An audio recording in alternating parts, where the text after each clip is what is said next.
आपल्या पक्षाने तिकीट दिलं नाही म्हणून ज्यांनी तिकिटासाठी पक्ष बदलले आणि तिथं निवडणुकीत पडले, आता धडते तिकडंही मिक्स होऊ शकत नाहीत आणि घरवापसी पण करायला तोंड नसतं, कारण तोपर्यंत पक्षातून काढून टाकलेलं असतं.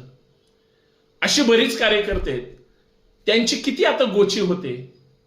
इधर ना उधर बीच में अदर. म्हणजे पक्षाला माहिती आहे की तुम्ही तेवढे प्रबळ नाही म्हणून तुम्हाला तिकीट दिलं नाही, तुम्ही बंडखोरी केली किंवा तुमच्यात तेवढं पोटेन्शियल असलं तुम्ही निवडणूक लढू शकता किंवा तुमचा लोकसंपर्क चांगला आहे, तुम्ही निवडून पण येऊ शकता, पण कुणीतरी काडी केली.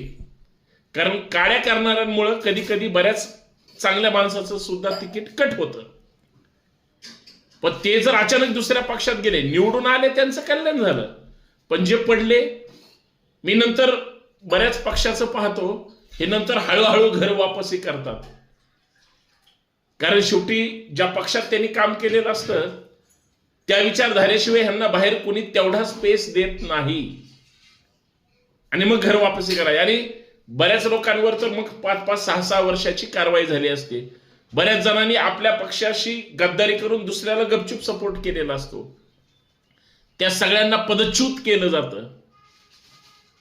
पण चांगल्या कार्यकर्त्यांचे ज्या पद्धतीनं हाल झाले, कारण आयाराम गायरांनी तुमच्या जागेवर ताबा मारला म्हणून तुम्ही नाराज होता, तुम्ही बंडखोरी करून निवडणूक लढवता किंवा दुसऱ्याकडे जाता.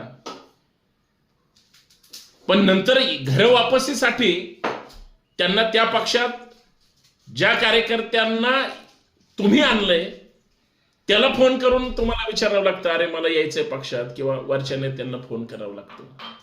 हे असं हतबल राजकारण खरंच चांगलं आहे की वाईट आहे, पण न्याय प्रत्येक कार्यकर्त्याला मिळाला पाहिजे ह्या मताचा मी आहे. अन्याय झाल्यावर मग हा बंड करावाच लागतो. खरंय का नाही? जय शिवराय. कार्यकर्त्यांचा विचार झाला पाहिजे.